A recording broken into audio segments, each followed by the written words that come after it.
Hello beautiful soul! Welcome back to my channel. This is my channel. I'm from Japan, kabayan Gemini. This reading is for you. Tingnan natin ang iyong July 2025. Maraming salamat muna sa mga subscriber, new subscriber, cross-watcher, at sa mga bagong pasok dyan. Welcome na welcome kayo sa bahay ni Ate Aimee. Salamat din sa nakataba ng puso ninyong mga comments at sa mga nagpa-personal reading. Marami pong salamat. Kung gusto nyo na energy nyo lang talaga, ang gusto nyo makuha natin, all the details para sa personal reading ay nasa ibaba ng video na ito.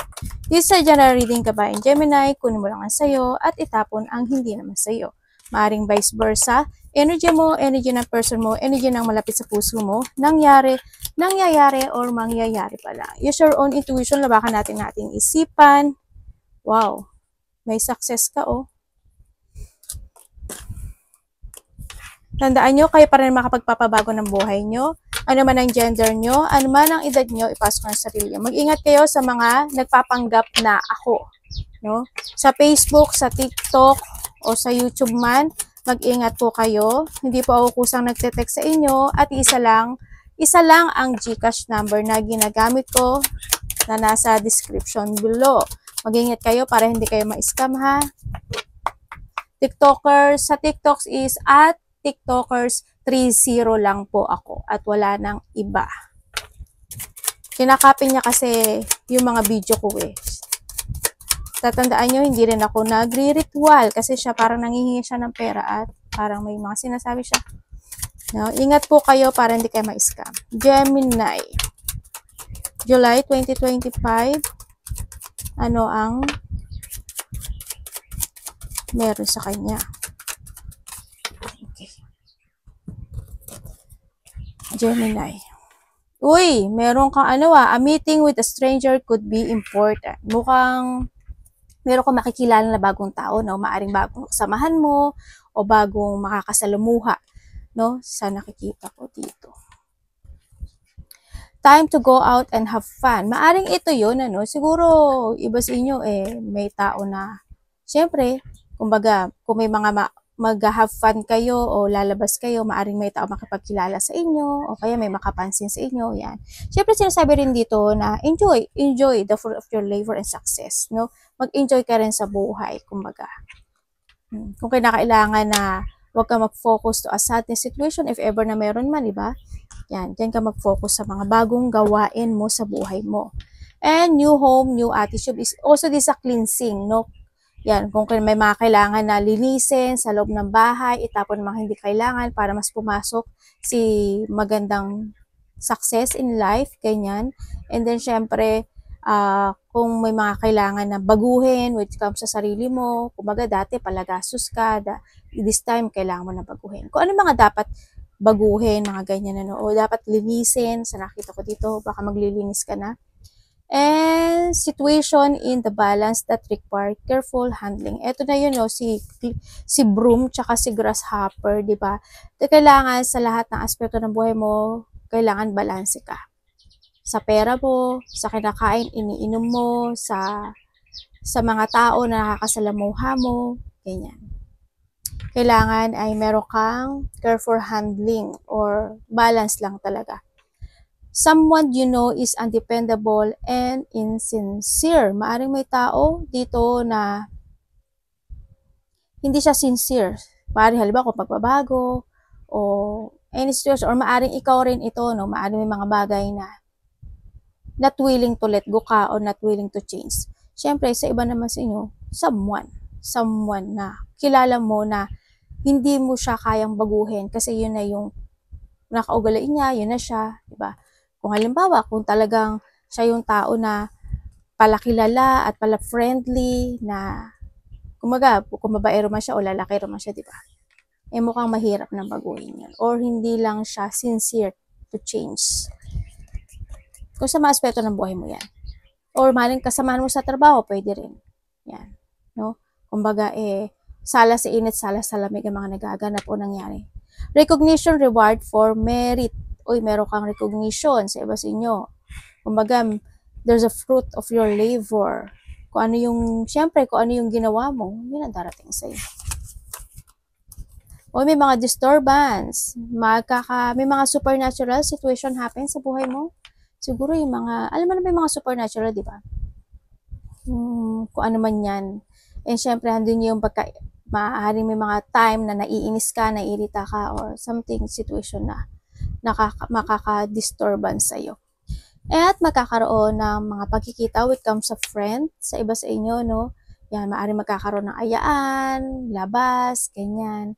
Kaya handito rin si Grapes. Maaaring may magkakaroon ng enjoyment, joy, creativity, collaboration, or may mag-chill-chill kayo, mga ganyan. May mga joy ng mga malapit sa puso or malapit sa'yo.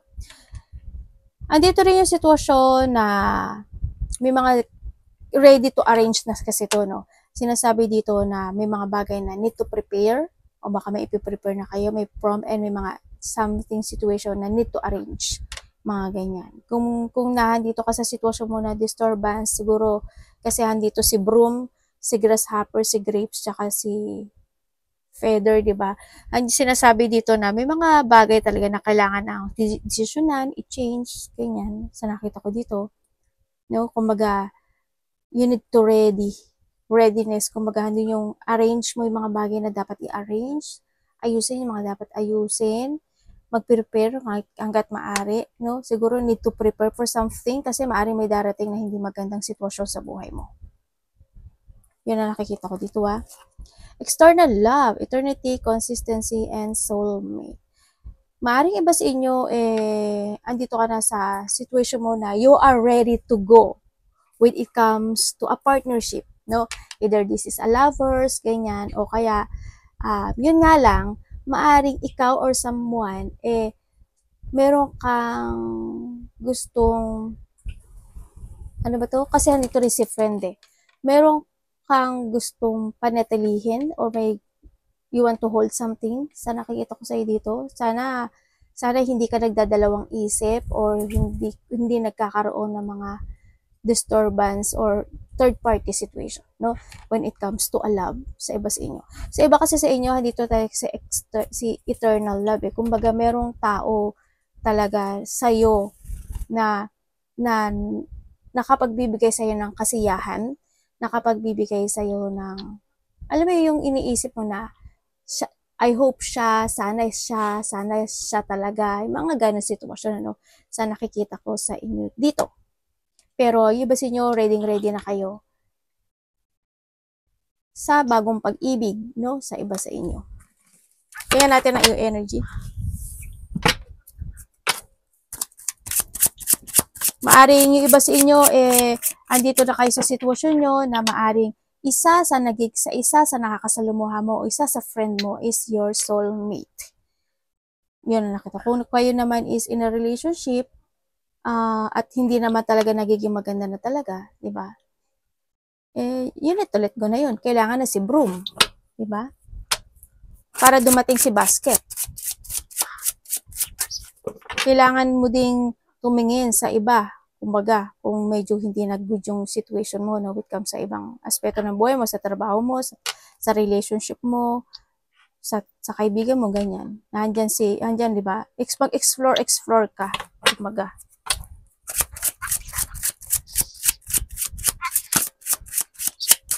Maaring yung iba sa inyo, maaring LDR or maaring makikilala mo yung someone mo na maaring magkalayo kayo, maaring ganun sa iba. Your energy. The Ace of Swords. Best rest up ka. Anong inaalala mo dito? By July. Oh. Gemini in July. Okay. This July, ang nakikita ko energy mo, andito ka sa pag-iisip. No, may mga bagay na iisipin ka, either a new project, a new creative, something creation, no?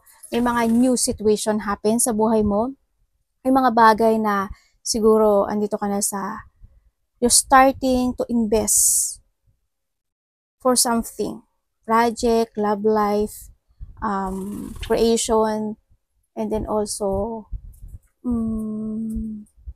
merong mga sa iba sa inyo siguro you're starting to pursue ang mga idea na gusto na naiisip mo, ganyan. May mga pursuing idea ako nakikita sa'yo by this July, no? Ibig sabihin, magkakaroon din sa iba sa inyo ng mga pagbabago. Kasi may mga pagbabago mangyayari. Kumbaga, siguro, mas more ka magtatrust sa intuition mo. Andito na yung situation mo na magkakaroon na ng, kumbaga, may opportunity na bagong darating sa'yo. Ako nakita. And handun yung bagay na maaari din. Sa iba is, you try to analyze, you try to progress yung bagay na yon. Yun na nakikita ko sa'yo dito. And then also, sa iba sa inyo, it's more on changes in the beginning to, no? And nakikita ko naman sa inyo, andito kayo sa situation mo, may mga bagong inspirations in life by this July 2025 sa iba sa inyo. Yun ang nakikita ko. May mga new collaboration din ako nakikita. New collaboration, partnership, dealing, ako nakikita, sa ari may tao makikipag-deal sa'yo, may taong makikipag-communicate, partnership, ganyan. May mga bagong plano ako nakikita sa'yo, either idea to pursue yung mga project na yon o creation. Kung ano man yan na there's a victory and success happen sa buhay mo. Kumbaga magbabago kasi yung journey mo no? May pagbabago ng journey sa iba sa inyo by this July 2025. Yan na nakikita ko sa inyo dito. Tingnan natin ang parating kay Gemini.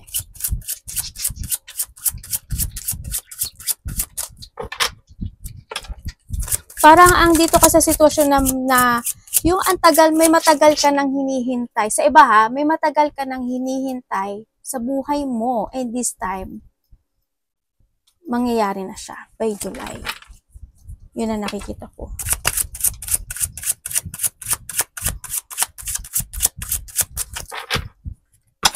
Anong parating kay Gemini?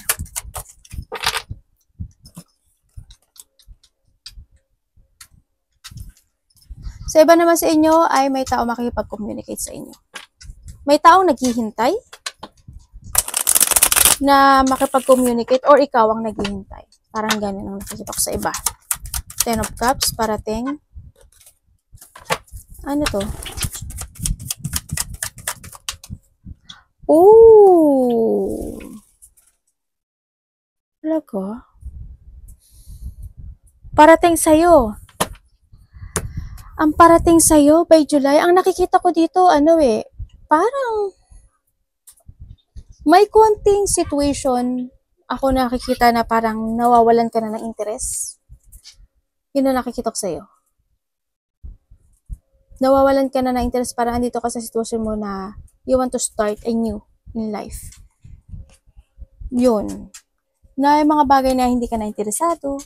Ganyan. May mga bagay na ang nakita ko sa'yo, bahala na. Parang ganun. Hindi kapag nangyari. Pag hindi. Parang nahadon ka sa point na yun.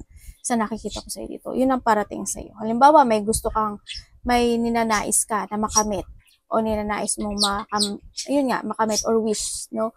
Parang handun ka sa sitwasyon mo, di kung darating, pag nilaan, pag meant, mga ganun. Parang hindi ko nakikita na you want to pursue yung bagay na yun, no? Sa nakikita ko sa'yo dito. Yun na nakita ko. Sa iba naman sa inyo, ang parating sa'yo siguro makakaramdaman ka boring, ganyan. Yan, medyo maboboard ka ata sa iba sa inyo o may mga pagkainip na magaganap o mangyari. May mga bagay na hindi ka na magiging interesado. And then also, may mga bagay na hindi ka na ganun na magiging very supportive either sa tao or to something. Yun na nakikita ko sa'yo dito. Ang parating din sa iba sa inyo, hope, hindi, Kasi may nakita ko itong pag-alis, or pag-let go, or pag-forward, ako nakikita dito.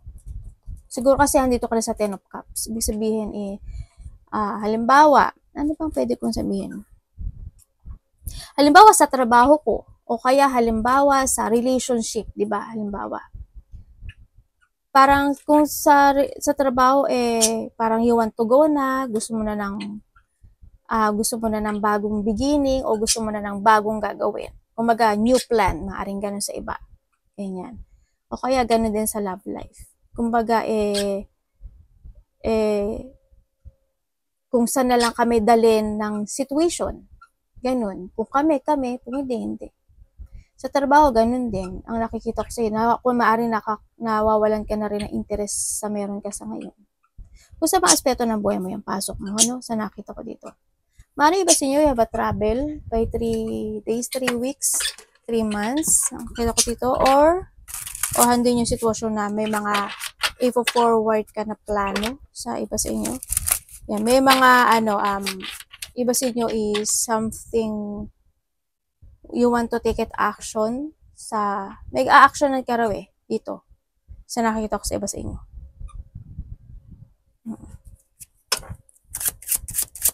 Tingnan natin ang dapat iwasan. May tao dito na may tao ditong napipigilan siya. May taong napipigilan na kausapin ka niya or gusto ka niya i-text or to communicate. Napipigilan siya, hindi ko alam why. Siguro iniisip niya kasi masaya ka, okay ka na, parang ganun ang nasa isip nitong tao na to.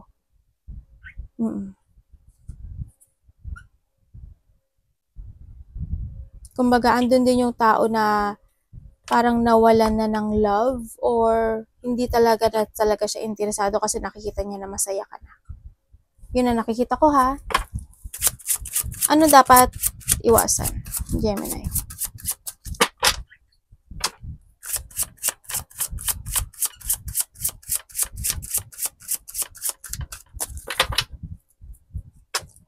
Ano dapat iwasan ni Gemini?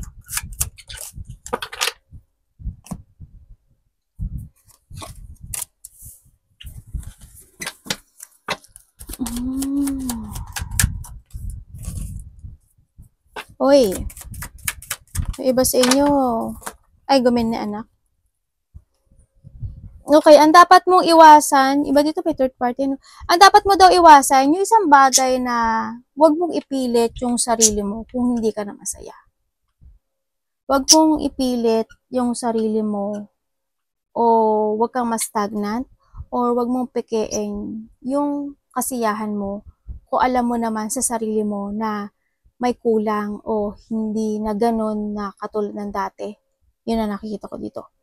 Iwasan mo rin ng isang bagay. We have the 8 ito. Iwasan mo rin yung isang bagay na ma-out of balance ka.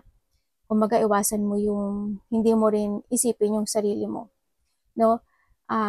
Need to balance. Iwasan mo rin ang nakikita ko dito na hindi mo sa ngayon gamitin yung pag-iisip mo. Kumbaga, ang nakikita ko kasi dito, hindi ko alam kung ikaw, ha. May tao kasi dito na utak ang ginagamit. Utak ang ginagamit niya than to heart. Yun. Maaaring hindi ikaw ito or someone. And then, ang nakikita ko, iwasan mo daw yung pumasok sa isang sitwasyon na hindi naman aayon sa'yo. Kumbaga, halimbawa, huwag mo ipilit yung sarili mo sa isang sitwasyon na, halimbawa, sa relationship, option ka, o kaya third party ka, o kaya, tulad ng sabi ko dito, di ba, parang, yung kawalan ng ka-interest. Ganun. Halimbawa, sa trabaho mo, di ba, ganun. Iwasan mo yung hindi ka makapag-let go. Iwasan mo na hindi ka makaalis o iwasan kung maghahanapin mo yung kasiyahan mo in life. Yun ang sinasabi sa'yo. Piliin mo na maging masaya ka. Piliin mo na alam mo sa sarili mo kung ano makapag-fulfill sa'yo. Piliin mo, tanongin mo yung sarili, ano ba yung gusto ko talaga? Ganun ang sinasabi dito. Iwasan mo yung burden, iwasan mo yung sadness, iwasan mo yung mawala ka sa direction na gusto mong tahakin in life. Yun. Use your head when making a decision, syempre. Dito. Kung may mga dapat na ikat na. Kung may mga dapat na baguhin. Hindi ba nananakit yung likod mo? O may sakit? May taong may sakit. Either likod o nananakit ang likod. Parang andito kasi sitwasyon mo na you want to abandoning something into your life pero hindi mo magawa. Anong love? Tingnan natin ang yung love. May tao rin ako nakikita dito na I want to try one more chance. Parang ganun. And then baka sakali. May mga ganun ako nakikita dito.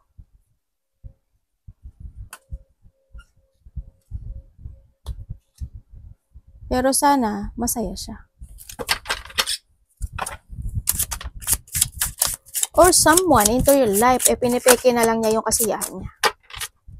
Diba? Pero hindi naman siya masaya. Love. Love sa lahat, kapatid, anak, magulang, karelasyon, kaibigan.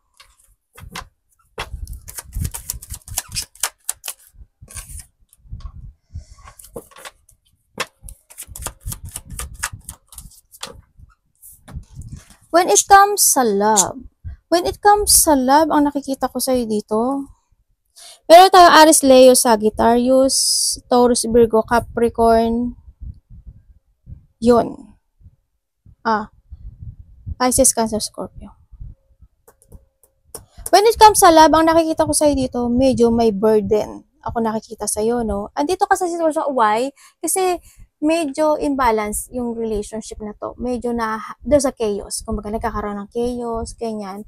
Medyo hindi mo na ma-manage ata ng maayos, no? Sa iba sa inyo. Maaring sa iba sa inyo, kung nagkahiwalay kayo nitong tao na to, kasi nga dahil hindi kayang mai-handle ng tama yung relationship. Kumbaga puro sakit, problema, or something struggle. Parang isa sa inyo is mas nagiging patient lang. Ganyan. Isa sa inyo is nagmamahal at inahabaan lang yung pisi. Pero dumating siguro yung time na sobrang burden, isa na is kumawala, no? Nagkaroon talaga ng chaos. Kung kayo is in a relationship nitong tao na to, andun yung burden sa nakikita ko dito, andun yung chaos. Minsan kasi imbalance, no? Imbalance tong sitwasyon kasi ang nakikita ko dito,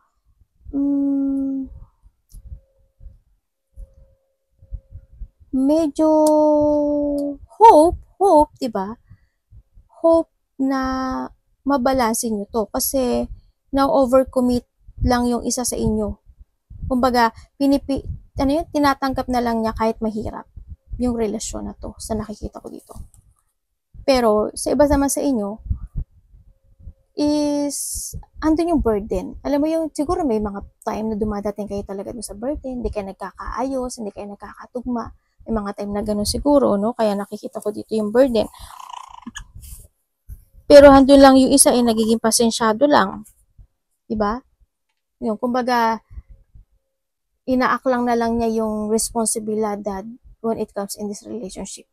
Kumbaga, nagpapakatatag na lang din ang isa sa inyo in this relationship. Minsan, imbalance lang talaga. Kung kayo is single, sa nakikita ko dito, medyo nahihirapan ka ata, no? Yan, medyo nahihirapan ka or andito ka sa sitwasyon mo na may dumarating na bagong tao sa buhay mo.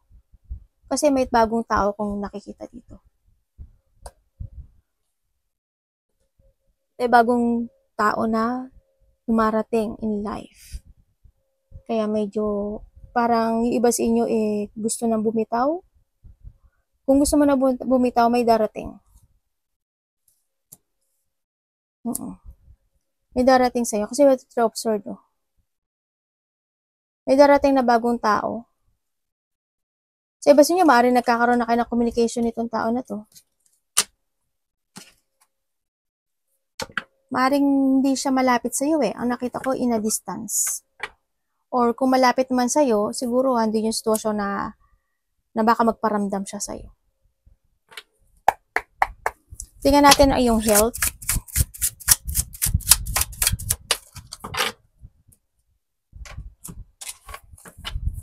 Ay.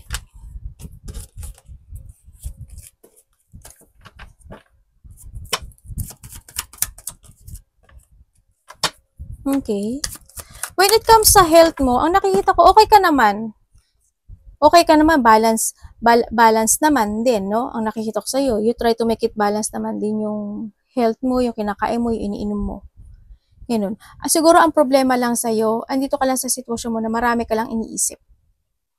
Yun lang ang nakikita kong problema sa'yo.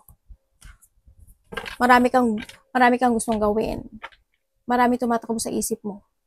May mga sitwasyon na may mga goal ka na gustong aksyonan, gustong desisyonan, gustong gawin, gustong i-pursue. Yun ang nakikita ko lang sa'yo. Marami lang na tumatakbo sa isip mo na bagay-bagay. Kamusta ang money ni Gemini? Maring meron ka mga pinapantasizing sa iba, daydreaming, may mga wishful thinking sa iba, mga ganyan. Mag-trust ka sa intuition mo, ha?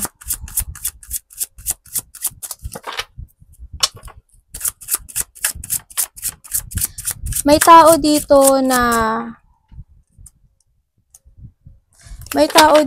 na iniisip ka. Maaring ikaw ito or someone. May tao na iniisip ka, maaring itong tao na to gusto mag-apology sa'yo or gusto kanyang kausapin. Andito siya sa sitwasyon niya na may gusto siyang hilingin or either may gusto siyang sabihin or may gusto siyang i-clarity sa'yo, itong tao na to. Yun ang nakikita ko. Or maaring ikaw to, ha? Kaya medyo ngayon naguguluhan siya. Kumbaga nagkakaroon kasi siya ng choices in life. Yun ang nakikita ko sa kanya.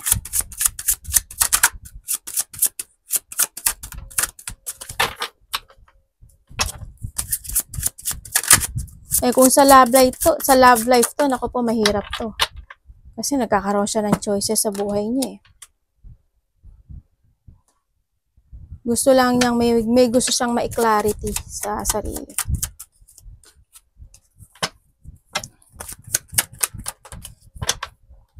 Okay, when it comes sa money.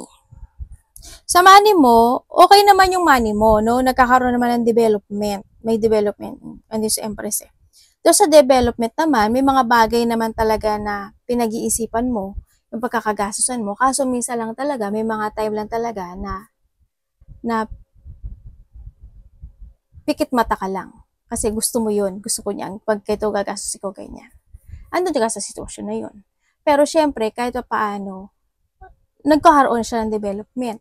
Diba? Mas good yun, no? Kumbaga, when it comes sa money mo, there's an abundant situation or handun ka sa sitwasyon mo na may mga gusto kang i-pursue na para i-pursue na isang sitwasyon sa buhay mo kaso medyo natatakot ka. Halimbawa, ay gusto ko mag-umpisa ng project na to, ay gusto ko nang maglagay ng negosyo o maglagay ng pera sa bangko para sa future ko o kaya magkasosyo o kaya magkaroon kayo ng joint account ng someone, di ba? Medyo may afraid o may takot o kaba ka na naiisip, maaring ganun, di ba?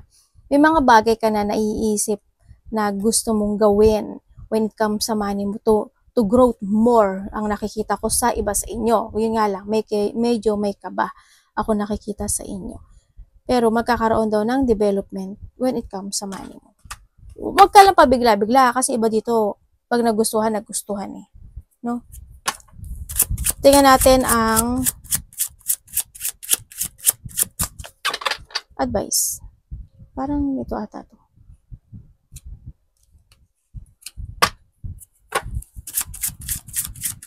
Ay, hindi. Career pala. Diba? Sabi ko parang may kulang eh. Career or job? Tingnan natin ang career or job mo by this July. Career job ni Gemini. July.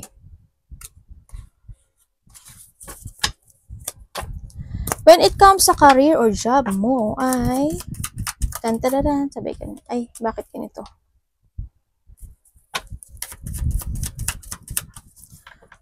Okay, this July, ang nakikita ko sa'yo dito, medyo meron kang atang bagong project or merong bagong gagawin or bagong situation when it comes sa trabaho mo. Siguro, halimbawa sa company ka o kaya if you have a negosyo, ganyan. Yan, maaring meron kang bagong creativity or or situation when it comes to a work, no? May offer kasi ako nakikita dito. Kaso, ang nakita ko dito, medyo may lungkot o medyo weak lang yung nakikita ko sa'yo. Parang siguro handun yung sitwasyon na, kaya ko ba? Kakayanin ko ba? Yung mga ganun sitwasyon ako nakikita sa'yo. Maaari makakaramdam ka this week sa career or sa job mo na medyo sadness. Yan, may mga sadness situation, may mga situation na magkakaroon ka ng self-doubt, may mga lack of clarity, ganyan, may mga sorrow lang naman. Kumbaga, hindi yung first impression, no? Maring first impression mo sa sarili mo or sa iba or nila sa'yo. May mga ganun sitwasyon ako nakikita. Baka magda-doubt ka lang kung kaya ko ba? Hindi siguro. May mga ganun sitwasyon.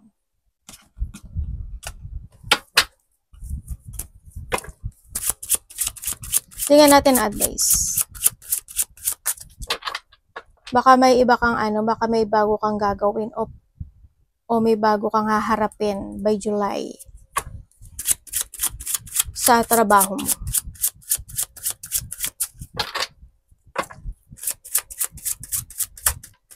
Advice.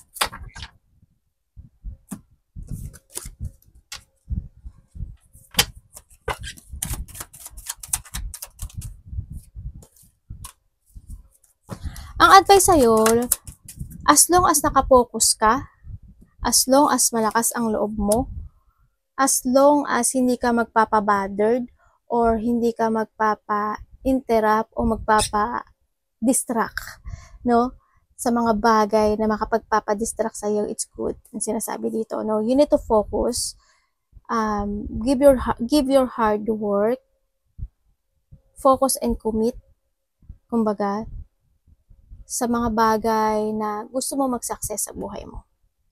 No, and then siyempre sinasabi dito, huwag kang masyadong magmamadali sa lahat ng aspeto ng buhay mo. Hindi lahat kasi is minamadali.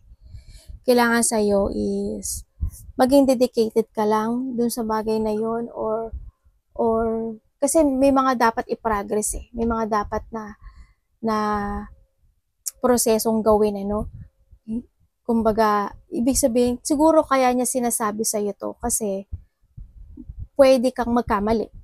'Di ba? Kaya niya sinasabi na slowly but surely ang sinasabi dito. Bigyan mo muna ng action o fokusan mo muna. Kasi why? Kasi andito si Three of Swords. Kaya medyo nagwo-worry din siguro yung taas sa mga actions mo o sa mga magiging decision mo this July. Kaya medyo mag-ingatan mo rin yung mga salita mo, decision mo, gagawin mo, fokusan mo, tatandaan mo, wag palaging minamadali. Yun ang nakikita ko dito. Enjoy life lang muna, kumbaga sa ngayon sa nakikita ko sa'yo dito. Yun. Para hindi siguro merong dahilan ang taas, no? Kaya ganun ang sinasabi niya. And syempre, discipline. Discipline is needed, no? Kailangan mo rin ng disiplina sa lahat ng aspeto ng buhay mo. Sana walang maganap o mangyari na conflict, no? Sa iba sa inyo. May mga unexpected, a blow-up emotion happen kasi ako nakikita sa iba sa inyo. Hope hindi ganun kalaki, no? Hope hindi, kasi merong separation. May separation, depression, ganyan. May mga lungkot ako nakikita. O pwedeng nandito ka sa sitwasyon mo na malilito ka kung ano talaga gusto mong fokusan, anong gusto mong gawin, anong gusto mong i-develop, anong gusto mong, may mga ganun. May pagkalito ako nakikita sa iba sa inyo. Arigatou naman si God bless.